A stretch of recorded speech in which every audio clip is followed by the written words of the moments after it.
State Senator David Johnson. Senator Johnson, thank you so much for joining us today here on the program. I've noticed that they've changed their format of their letter now, that when they testified before the South Dakota State Legislature 2 years ago, they brought boxes, 12, 14 inches thick of signed petitions to the testimony before the Senate State Affairs Committee.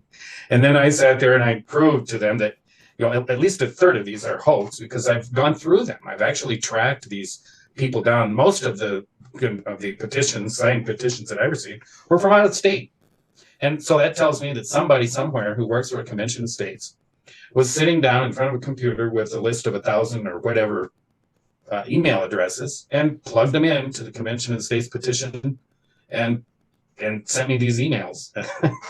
I mean, it's getting pretty bad when I'll get an email, a signed petition from somebody in my district who I know, and I'll contact them. And this has happened so many times that I can't even count them anymore.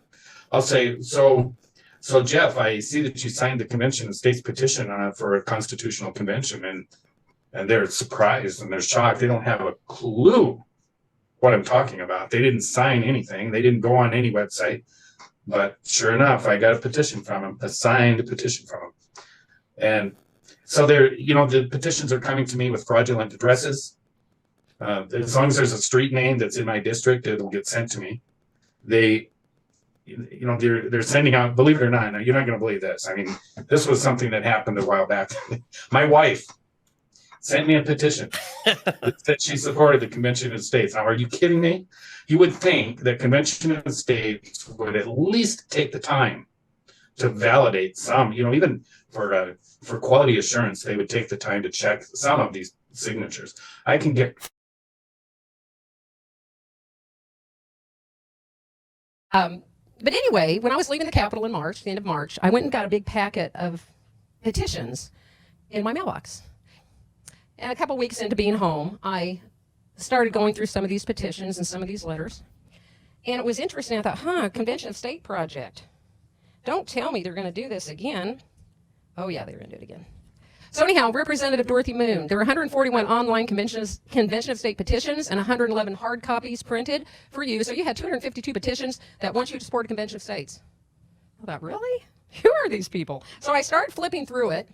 I'm looking for Salmon, Chalice, the communities closest to me. And all of a sudden, I find one that says this lady's name in Chalice. And I thought, I know her. I know Tina.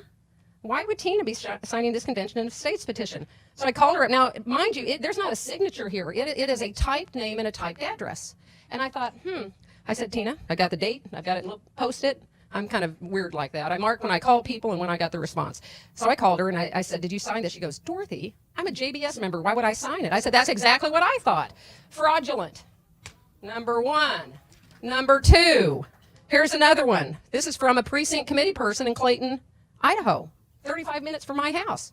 Paul, what are you doing signing this petition? What are you talking about, Dorothy? I never signed this petition. I said, well, I know you didn't. Your name's typed on there. Fraudulent. More fraud. There's another one. There were bunches of them. They never signed them. So what I think they do is they go through the voter rolls. They go to the Secretary of State's website. They accumulate the names. They just put them on there. So not only did I receive a packet full of names, so did every other legislator. There's 35 senators, and we have 70 House members, and so we have a total of 105. 105 of them had a packet with probably 100 names of people who were supposedly in support of a Convention of States. And if there's fraud and deception on a handful that I pulled out of here, as far as I'm concerned, they're all fraudulent.